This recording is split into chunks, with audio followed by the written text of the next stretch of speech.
बिस्मिल्लाहिर्रहमानिर्रहीम। अस्सलाम वालेकुम डियर व्यूवर्स। उम्मीद करती हूँ कि आप सब ठीक ठाक होंगे और आपका रमज़ान भी बहुत अच्छा गुजरा होगा। आज मैं आप लोगों के साथ जिस टॉपिक पे बात करने जा रही हूँ वो है हाइपॉक्सिया। हाइपॉक्सिया एक मेडिकल की टर्म है और जिसका मतलब होता है कि खून में ऑक्सीजन की मिकदार का कम हो जाना या ब्लड में ऑक्सीजन की सैचुरेशन का ख़तरनाक हद तक कम हो जाना। और इस सिलसिले में होम्योपैथी की कौन सी ऐसी अद्वियात हैं कि जो इस सिचुएशन में हमारी मदद कर सकती हैं, आज हम उनके बारे में डिस्कस करेंगे। सबसे पहले मैं बात करूंगी आर्सेनिक एल्बम की। आर्सेनिक एल्बम 30 CH पोटेंसी में हम यूज़ करवाते हैं, ख़ासकर ऐसी अलामात जबकि मरीज़ को बहुत ज़्यादा सांस लेने में दुश्वारी पेश आ रही होती है और इस सिचुएशन को हम डिस्निया कहते हैं। सफोकेशन भी महसूस हो रही होती है और वो लंबे लंबे सांस ले रहा होता है, शॉर्टनिंग ऑफ ब्रीदिंग उसको हो रही होती है। इसके अलावा ऐसे तमाम अफराद जो कि जिनको लेटने से जो है वो अपनी तकलीफ़ में बहुत ज़्यादा इजाफा महसूस होता हो और रात के वक्त ख़ास तौर पे एस्थमा के पेशेंट्स के जिनको एस्थमा की प्रॉब्लम ऑलरेडी चल रही होती है, उनको सांस लेने में काफ़ी ज़्यादा दिक्कत पेश आ रही होती है। तो इन तमाम सिचुएशंस में आर्सेनिक एल्बम 30 CH की पोटेंसी में मेडिसन जो है वो 5 ड्रॉप्स जो हैं वो आप सुबह शाम उनको इस्तेमाल करवा सकते हैं। और अगर ज़्यादा वर्स्ट कंडीशन है या पेशेंट की सिचुएशन बहुत ज़्यादा सीरियस है तो आप आर्सेनिक एल्बम 30 CH को 10 ड्रॉप्स जो हैं वो एक घंटे के रेपिटेशन के साथ भी मरीज़ को इस्तेमाल करवा सकते हैं। इससे इसके बहुत अच्छे रिजल्ट सामने आए हैं। इसके अलावा ऐसे तमाम मरीज़ जिनको साइनोसिस का इशू हो रहा हो। साइनोसिस क्या होता है? साइनोसिस कहते हैं कि blue discoloration of the skin होना शुरू हो जाती है। और ये भी क्यों हो रही होती है, स्किन का कलर ब्लू क्यों होना शुरू हो जाता है? हमारी बॉडी का या हमारी स्किन का ऐसा हिस्सा जहाँ पे ऑक्सीजन की मिकदार मुनासिब हद तक ना पहुँच रही हो, हमारी स्किन या हमारी बॉडी ऑर्गन जो है वो वहाँ पे ब्लू डिस्कलरेशन देना शुरू कर देता है। तो इसका मतलब होता है कि वहाँ पे ऑक्सीजन की ज़्यादा ज़रूरत है। तो ऐसी सिचुएशन में भी आर्सेनिक एल्बम बहुत ज़्यादा इफेक्टिव रेमेडी है।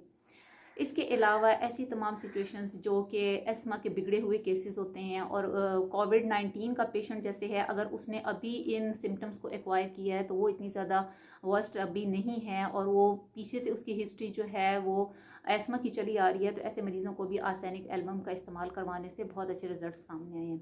इसके अलावा ये वीजिंग कॉफ में बहुत अच्छा असर दिखाती है। वीजिंग का मतलब क्या है? वीजिंग जो है that is a high pitch whistling sound. और ये साउंड्स जो होती हैं वो चेस्ट से आना शुरू हो जाती हैं कि जब पेशेंट को जो है सांस लेते वक्त भी और सांस बाहर निकालते वक्त भी वीजिंग साउंड्स आ रही होती हैं, विस्लिंग सी फील हो रही होती है।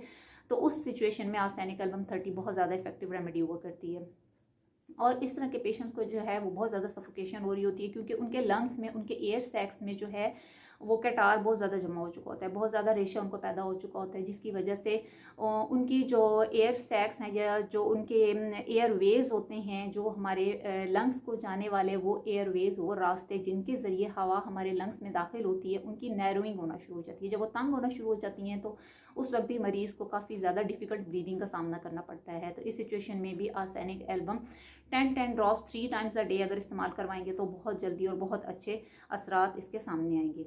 अब दूसरी मेडिसिन की बात करते हैं। दूसरी मेडिसिन का नाम है एस्पिडोस्पर्मिया। एस्पिडोस्पर्मिया को हम क्यू फॉर्म में इस्तेमाल करवाएंगे, यानी कि क्यू फॉर्म का मतलब है कि मदर टिंचर में इस्तेमाल करवाएंगे। और इस मेडिसिन के ऊपर मेरी अलग से एक वीडियो भी है जो कि मैंने इसके बारे में बनाई है, जिसमें इसके तमाम साइन एंड सिम्टम्स और इसका जो एक्शन है वो सारा उसमें मैंने डिटेल के साथ बताया हुआ है।